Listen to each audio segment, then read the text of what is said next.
ዞን አደጋ መከላከልና ምግብ ዋስትና ጽሕፈት ቤት ኃላፊ ተስፋ አለም በረሃ ባላለውኝ ከቅድሚያ ለሰብአዊ መብቶች ወይም ደግሞ ሁማን ራይትስ ፈረስት ከተባለ ሀገር በቀል ተቋም ነው የሰብአዊ መብት ተሟጋጅ ተቋም ዳይሬክተር ነኝ። ሚሊዮን ኃይለሥላሴ የዶክተር በለ ዘጋቢ ከመቀለ። ተወያዮቻችን በጣም አመሰግናለሁኝ ጥሪያችንን አክብራችሁ በሰዓቱ ስለተገኛችሁልን። በዚህ ጉዳይ ላይ የፌዴራል የአደጋ ስጋት ስራ አመራር ኮሚሽን የተለያዩ ኃላፊዎችን ለማሳተፍ ብዙ ሙከራና ጥረት ብናደርግም አልተሳካልንም። በቅድሚያ ተፈናቃዮች በየአካባቢው በምን አይነት ሁኔታ ላይ እንደሚገኙ ግንዛቤ እንዲኖር ያያችሁትን የሰማችሁትን ብታካፍሉን። አቶ አለሙ በእናንተ አካባቢ ምን ያህል ተፈናቃዮች አሉ? እንዴትና የትስ ነው የተጠለሉት? ኑሯቸውስ ምን ይመስላል? እስኪ አጠር አድርገው ይንገሩን። እንደ ሰሜን ወሎ ዞን 33,516 ተፈናቃዮች አሉ። እንግዲህ እነዚህ ተፈናቃዮች ወረዳ ያሉት በአይዲፒ እና በሆስት ኮሚኒቲ ውስጥ ነው ያሉት። በአይዲፒ ደረጃ 12,218 ተፈናቃዮች ኦልሬዲ በካምፕ ውስጥ ነው ያሉት። ሌሎቹ ሆስት ኮሚኒቲ ማህበረሰቡ ውስጥ ተበትነው ነው ያሉት። እነዚህ ተፈናቃዮች እስካሁን አሁን ያሉበት ሁኔታ ምን ይመስላል የሚለውን ስናይ እስካሁን ድረስ ያው እንደሚታወቀው በመንግስትና በረጅ ድርጅቶች በኩል ድጋፍ እየተደረገላቸው ነበር እስካሁን የዘለቁት። ያው አሁን ባለው ሁኔታ ግን ተፈናቃዮች ተከታታይነት ያለው ድጋፍ ከማግኘት አንጻር ጥረቶች አሉ። አንደኛ የጥረት ዋናው መነሻ ረጅ ድርጅቶች ኦልሬዲ ከዞናችን እንደውም ከክልላችን ኦልሬዲ የለም ብሎ መውሰድ ይቻላል ወጥተዋል። በመንግስት በኩልም ያለው ያለው ነባራዊ ሁኔታ ይታወቃል። ተከታታይነት ያለው እርዳታዎችን ከማቅረብ አንጻር ችግሮች አሉ፣ መቆራረጦች አሉ። በተለይ ሆስት ኮሚቴ ውስጥ ያሉ ተፈናቃዮች በ3 ወር ኦልሬዲ በ4 ወር አካባቢ ነው አሁን ድጋፉ እየቀረበ ያለበት ሁኔታ ነው ያለው። ሌሎቹ ያው በ2 ወርም በወርም የሚመጣበት ሁኔታ ነው ያለው። ይሁን እንጂ ግን ያው 15 ኪሎ ለአንድ ሰው ነው ይታወቃል። ይሄ 15 ኪሎ ለወር ያደርሳሉ የሚለውን ለምግብ ብቻ ነው። ለሌሎች እንትኖች የምግብ ማብሰያ ዘይት፣ ሽንኩርት፣ አንዳንድ ነገሮች አሉ። እነሱ ማድረግ አይቻልም። ኦልሬዲ እህል ብቻ ነው ታቸው ያለና በቂም አይደለም። እኛ ያው ለሚመለከተውም አካል ጥያቄዎችን እያቀረብን ያለንበት ሁኔታ ነው ያለው። 11 ወረዳና 6 ከተማ አስተዳደሮችን አካትቼ ነው እየነገርኩሽ ያለሁት። አቶ ተስፋለም በርሄ ድርጅታችሁ የተፈናቃዮችን ሁኔታም ተዘዋውሮ ይመለከታል። እስካሁን ካያችኋቸው የከፋ ነው የምትሉት የተፈናቃዮች ችግር የትኛው አካባቢ ያለው ነው? ተፈናቃይ ነው። ሁሉንም በመጥፎ ሁኔታ እንዳሉ ነው የምናውቀው።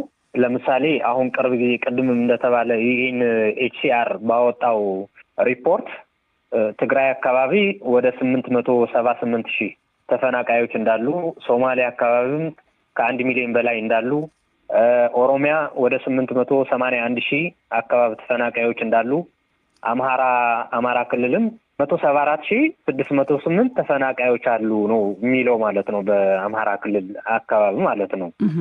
ትንሽ ቆየት ያለ ነው፣ የተወሰነ ወራት ያደረገ ነው። ከዛ በኋላ የሆነውን ነገር ዳታውን ያካተተ አይደለም፣ ግን እዚህ የማየው እንደዛ ነው ማለት ነው። ኦቻም ተመሳሳይ ነገር ነው የሚለው። ይህ ሆኖ በአጠቃላይ ወደ ቅድም እንደተባለው ከ4 ሚሊዮን በላይ ተፈናቃይ እንዳለ የሀገር ውስጥ ተፈናቃይ እንዳለ ሆኖ በተለይ ደግሞ እኛ በቅርበት ሂደንም ያየናቸው መረጃም ያለን ወደ ሽሬ አካባቢ ከሽረም ተንቤን አክሱም ከአፋር ክልል አብዓላ ከተባለ አካባቢ ተፈናቀሉም እንደርታ አካባቢ ዙሪያ የነበሩ ከገበሬዎች ጋር ተጠልለው የሚኖሩ መጠለያ የሌላቸው ማለት ነው አካባቢ አይተን ነበር ተመላልሰን። እዛ ያለ ሁኔታ በጣም አሰቃቂ እንደሆነ ነው ያየነው። አሁን በቅርብ ጊዜ በሽረ ራሳቸው እስከ ማጥፋት የደረሱ ሰዎች እንዳሉ ነው።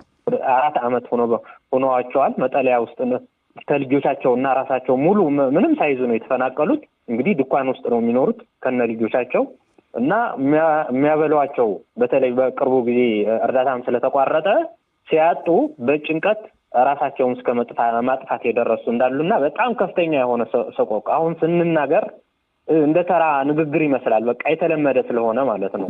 ኑሮውን በአካል ሲታይ ግን በጣም አሰቃቅና በጣም ሰቆቃ ውስጥ እንዳሉ ነው ያየን ማለት ነው። ምንም እንቅስቃሴም የለም። የንግድ እንቅስቃሴ እንደምታውቁት የሆነ ነገር ሰርተው እንዳይበሉ እርዳታም የለም። በጣም ከፍተኛ የሆነ ጭንቀትና ሰቆቃ ውስጥ እንዳሉ አይተናል ማለት ነው። በሌሎች አካባቢም ተመሳሳይ ሊሆን ነው። ሚሊየን በተለያየ ጊዜያት የተፈናቃዮችና ቤቱታዎችና ብሶቶች ዘግበሃል ካለበት አካባቢ በዋነኛነት የሚያነሱት ችግር ምንድን ነው? አሁን እንግዲህ እንደሚታወቀው በትግራይ በርካታ ቁጥር ያለው ተፈናቃይ አለ። ከ2013 ዓ.ም ጦርነቱ ከተጀመረ በኋላ በርካቶች ተፈናቅለዋል። በአብዛኛው እነዚህ ተፈናቃዮች ደግሞ ከኤርትራ ጋር ከሚዋሰኑ አካባቢዎች እና በአጠቃላይ ከምዕራብ ትግራይም ተፈናቅለው በተለያዩ የትግራይ ከተሞች ያው ትልልቆቹም ትንንሾቹም ከተሞች ተጠልለው ያሉ ናቸው። ኑሮ ከጊዜ ወደ ጊዜ እየከፋ እንደመጣ በተፈናቃዮቹ ዘንድ ያው በተደጋጋሚ ይገልጻሉ። ከመቀለ፣ ሽረ፣ ተንቤን አካባቢም እና የተለያዩ አካባቢዎችን ለማነጋገር እንሞክራለን በስራ ሂደት ማለት ነው። በዋነኝነት የሚያነሱት አንድ የእርዳታ መጠን ከጊዜ ወደ ጊዜ በጣም እየቀነሰ ይገኛል። ያው በዓለም አቀፍ ሁኔታም ጭምር ሊሆን ይችላል። እነዚህ የሚፈጥሯቸው እየቀነሰ ይገኛል። 15 ኪሎ በየወሩ ይሰጣቸው የነበሩ ተፈናቃዮች በአንዳንድ አካባቢዎች 12 ኪሎ በሌሎች ደግሞ ወደ 9 ኪሎ የሚቀንስበት አጋጣሚ እንዳለ በተለያዩ ጊዜ ከሰራናቸው ዘገባዎች መረዳት ይቻላል። ከምግብ እርዳታ በተጨማሪ ከዚህ በፊት በተወሰነ መልኩ እንደሚፈለገው ላይሆን ይችላል የጤና አገልግሎትም ያገኙበት የነበረ እድል ነበረ። የውሃ አቅርቦትም የነበረበት አጋጣሚዎች ነበሩ በተለያዩ የኤንጂኦዎች ድጋፍ ማለት ነው። እነዚህ ሙሉ በሙሉ የተቋረጡበት ሁኔታ አለ።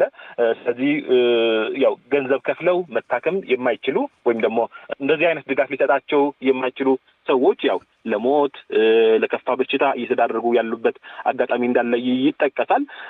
ያው የውሃ ችግርም እንዳለ ነው።